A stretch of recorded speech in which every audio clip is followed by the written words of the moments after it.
सभी भाई बहनों को नमस्कार। दोस्तों, आज के वीडियो में हम बात करेंगे राहु के गोचर के बारे में, जो होने जा रहा है 30 अक्टूबर 2023 को।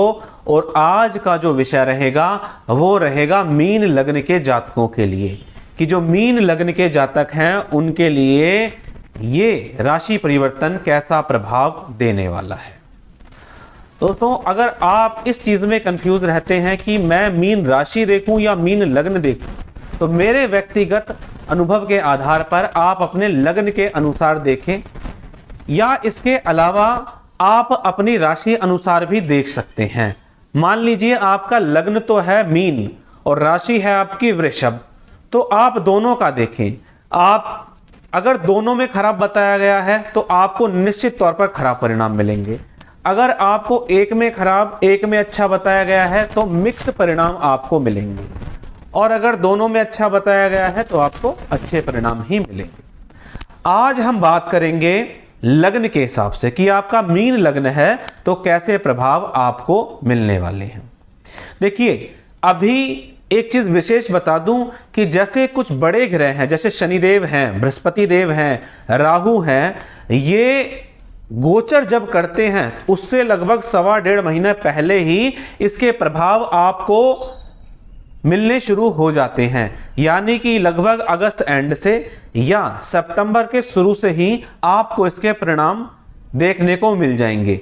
यानी कि अगर कोई समस्या आने वाली है तो उस समस्या की झलक आपको मिल जाएगी, और अगर कोई खुशखबरी मिलने वाली है तो उसका इशारा आपको मिल जाएगा किसी ना किसी प्रकार से कि अब जीवन में कुछ अच्छा होने वाला है। तो अभी जो राहु है वो बने हुए हैं आपके दूसरे घर में, और केतु बने हुए हैं आपके 8वें घर में। तो पिछले जो 14 महीने रहे हैं आपके जीवन में, वो किसी ना किसी प्रकार से आप अपनी वाणी पर संयम नहीं रख पाए होंगे, जिसके कारण से आपके रिश्ते बिगड़े होंगे।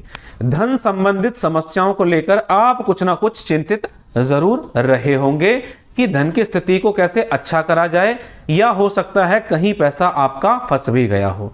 और जो आपका कुटुंब है, आपका परिवार है, उससे हो सकता है किसी न किसी प्रकार से आपके मतभेद या मनभेद चल रहे हों। और ऐसे समय में हो सकता है कि कुटुंब में कोई दुर्घटना भी आपके घट गई हो। तो अगर इस तरह की समस्याएं चली आ रही थी तो इस प्रकार की समस्याओं का तो समाधान आपको निश्चित तौर पर अब मिल जाएगा जब राहु गोचर करेंगे मीन राशि में। लेकिन अब ये आ गए आपके लग्न में, यानी कि भाई लग्न है आपके व्यक्तित्व का प्रतिनिधित्व करता है आपका लग्न। अब ये यहां पे आ गए। अब ये किस किस चीज को प्रभावित करेंगे? किसी ना किसी प्रकार से ये आपके जीवन में कंफ्यूजन की स्थिति पैदा करेंगे। कुछ मैं उपाय भी बताऊंगा।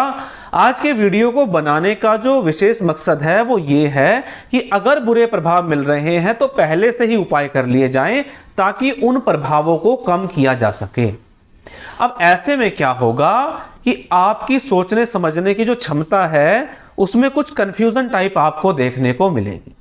अगर आप बहुत अच्छे से सज धज के रहते थे, मेकअप करके रहते थे, और आपकी पर्सनैलिटी बहुत चार्मिंग थी, तो इस समय में आप अपनी पर्सनैलिटी पर ध्यान देना कम कर सकते हैं। तो उपाय क्या हो गया कि भाई अपनी पर्सनैलिटी वैसे ही मेंटेन रखें जैसे आप रखते थे। इस समय में आपका कॉन्फिडेंस लूज हो सकता है। यानी कि क्या होगा, जो आपके अंदर खूबियां हैं, इंटेलिजेंस हैं, आपको लगने लगेगा कि मैं इस काम को नहीं कर पाऊंगा या ये काम मुझसे होगा नहीं। तो अगर ऐसा लग रहा है तो कॉन्फिडेंस लूज ना करें, और कुछ जो ज्योतिष उपाय बताऊंगा वो आपको करने हैं। ऐसे में क्या होगा कि अगर माताएं, बहनें या किसी की वाइफ है, बेटी है, बहन है, गर्भ धारण करने की कोशिश कर रहे हैं और उसमें आपको परेशानियां देखने को मिल रही हैं, जो कि मिल भी सकती हैं, किसी प्रकार से कोई मिसकैरेज होना या किसी प्रकार से कोई दुर्घटना घटना गर्भावस्था के दौरान ऐसा हो सकता है। तो ऐसे में भाई आप क्या करें कि डॉक्टर के संपर्क में रेगुलर रहें, और जो भी सावधानियां होती हैं वो आप जरूर लें। तो सावधानियां लेंगे तो मिनिमाइज होंगी चीजें। अब यहां से आपके जीवन साथी के साथ बिना बात के आपका कलह रह सकता है, बिना बात के झगड़ा रह सकता है।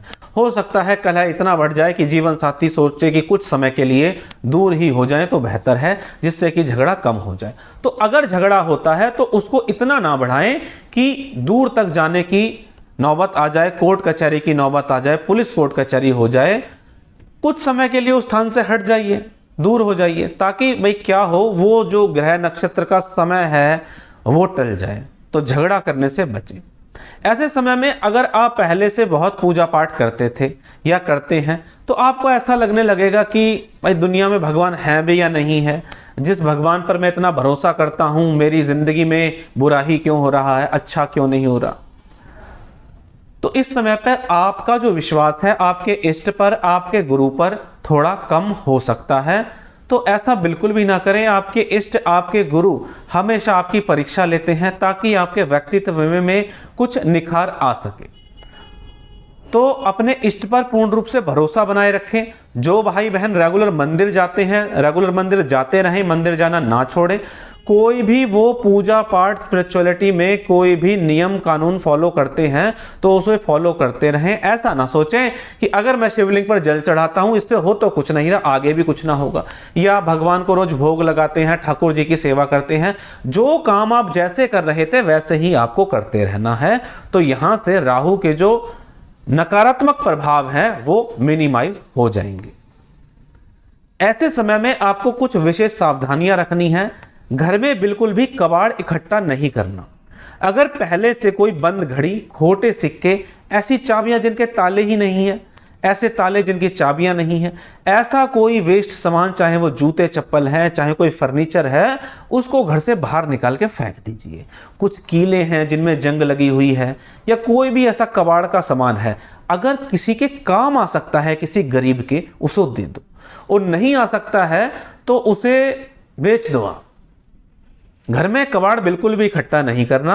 मैंने बहुत से भाई बहनों को देखा है, कुछ ऐसी छोटी छोटी चीजें घर में इकट्ठी कर लेते हैं कि जब फलान काम होगा तो चीज काम आएगी, और जब वो काम आता है वो चीज काम आती ही नहीं, नई जो चीज है नई खरीद के लानी पड़ती है। तो खामा खामे क्यों आप कबाड़ को इकट्ठा करें। आपके सर के ऊपर राहु आ जाएगा, वैसे ही सर के ऊपर राहु बना होगा इस टाइम में, तो मानसिक समस्याएं रहेंगी। तो ये विशेष सावधानियां आपको रखनी है। अब हम बात कर लेते हैं भाई उपाय की, कि इस समय में उपाय क्या करें। तो उपाय के तौर पर आपको एक स्टील के लोटे में थोड़ा सा कच्चा दूध डाल करके शिवलिंग पर अर्पित करना है, जिस पर ऊपर से नाग देवता हो। तो जब वो जल आप ऐसे करके अर्पित करेंगे तो नाग देवता से होता हुआ वो शिवलिंग तक आए, तो इस समस्या में आपको राहत मिलेगी। ऐसे समय में आप अपने माथे पर चंदन का तिलक करें और शिवलिंग पर भी चंदन का लेप जरूर करें। आपके जो भी इष्ट देव हैं, चाहे वो कृष्ण भगवान है, माता महाकाली है, भगवान शंकर हैं, उनके बीज मंत्र का जाप जरूर करें। मान लीजिए आप शंकर भगवान की पूजा करते हैं तो इस समय में सुबह 15 मिनट और शाम को 15 मिनट पूजा के लिए जरूर निकालिए, और एक आसन पर बैठकर ओम नमः शिवाय मंत्र का जाप करें और अंत में से समर्पित कर दें शंकर भगवान को। तो आप देखेंगे जो राहु के नकारात्मक प्रभाव हैं वो आपके जीवन में मिनिमाइज होने लगे हैं।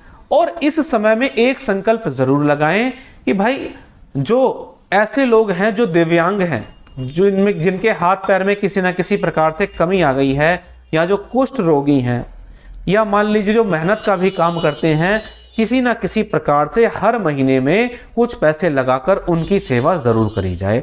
अमावस्या के दिन अगर आप ऐसा कर सकते हैं तो बहुत अच्छा, नहीं तो किसी भी बुधवार या शनिवार को करिए, और नहीं तो आप किसी भी दिन कर लीजिए, आपको निश्चित तौर पर लाभ मिलेगा ही मिलेगा। इस समय में आप अपनी वाणी पर और अपने ऊपर संयम रखें। ऐसा ना सोचें कि आप कुछ कर नहीं सकते, आप बहुत लायक हैं, इंटेलिजेंस है आपके अंदर, उसे बनाए रखें और अपने ऊपर पूर्ण भरोसा रखें। अगर कोई इष्ट है तो इष्ट के ऊपर भरोसा रखें, गुरु है तो गुरु के ऊपर भरोसा रखें। और जब ये समय आएगा तो समय अनुसार ये वॉच करें कि भाई जीवन में क्या अच्छा हो रहा है और क्या बुरा हो रहा है। अब लास्ट में मैं कंक्लूड करता हूं कि क्या ये समय सिर्फ बुरा ही करने आया है, तो नहीं, ये आया है आपके व्यक्तित्व को निखारने के लिए। भाई आपने जीवन में जो गलतियां करी हैं उन्हें सुधारने के लिए आपके अंदर जो अहंकार है या जो पंच विकार है, काम क्रोध लोभ है, उससे बाहर आके अपने अंदर अंतर्ज्ञान में देखने के, अपने अंतर मन में देखने को कि मैं अपने अंदर और क्या क्या सुधार कर सकता हूं। तो अगर इस दृष्टिकोण से देखेंगे तो आपको जीवन में ऐसा लगेगा कि ये राहु मुझे सिर्फ लाभ ही देने आया है। तो दोस्तों आज हमने जानने का प्रयास किया कि राहु जब मीन राशि में गोचर करेंगे तो मीन लग्न के जातकों को कैसा प्रभाव देंगे। ऐसे भाई बहन जो हमारे चैनल पर पहली बार आए हैं वो चैनल को सब्सक्राइब कर लें। समय समय पर हम कुंडली, ज्योतिष, गोचर ग्रह से संबंधित वीडियो बनाते रहते हैं जो आपके लिए लाभदायक सिद्ध होगी। चलिए दोस्तों आज के वीडियो में इतना ही। मिलेंगे इसी तरह की जानकारी के साथ अपने अगले वीडियो में। तब तक के लिए जय श्री राम।